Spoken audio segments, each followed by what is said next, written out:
Gender, whether we like it or not, permeates our everyday language. We don't think twice about using the word master to mean one has acquired expert knowledge on the subject, and yet the word master, according to Robin Lakoff, was originally used to denote nobility or upper class. The opposite of master was mistress, which is now used to denote a female lover much more often than it's used for its original meaning. Certain words, like mistress, automatically produce sexual connotations and objectifies whoever it's used in association with. Men, however, get the benefit of the powerful master to mean something more dignified. Gendered language in almost all of its forms is meant to, in some sense, make women subservient to men.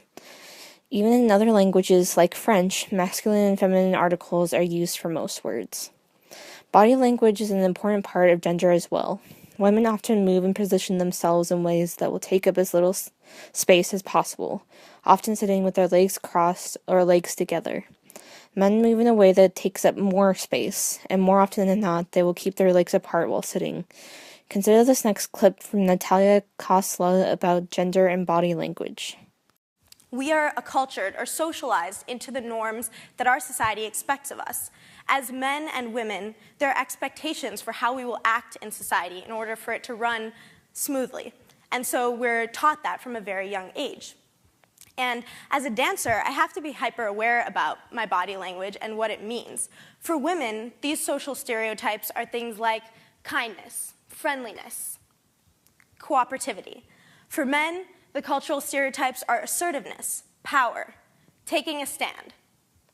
As a dancer, whatever I do, whatever movement I make, is very calculated, and it's always for a purpose, to try to get a specific perception from the audience. So when I'm doing something like hip-hop, for example, I notice that I spread my legs out wider, I lean forward a little bit more, and I'm definitely more aggressive. Something a little bit like this. Election opposing parties, you will never ruin the elections. Yeah, we bring the stars out, we bring the women in the cars and the cards out. This is a toast of celebration, bring a glass out, and we can do this until we pass out. Election opposing parties, you will like that. So that was what I would do as a hip-hop dancer. And as you can see, a lot of the things we saw in my dad or in the spread out, leaning forward aggression, that's what I was doing there. Whereas when I contrasted it with something more balletic, like lyrical or contemporary, I realized that I took on many of the feminine norms I was talking about earlier. That coy, kind of flirtatious look, definitely a more sexualized form. Something like this. We aren't caught up in your love affair, and we'll never be royal. It's a run in our blood. That kind of luck's just ain't for us.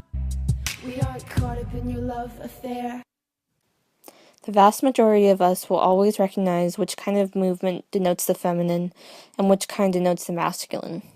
Anyone who doesn't fit within these categories are noticeable and considered strange. Many of these judgments happen without us even thinking about it. Once you start paying attention, you'll see it everywhere.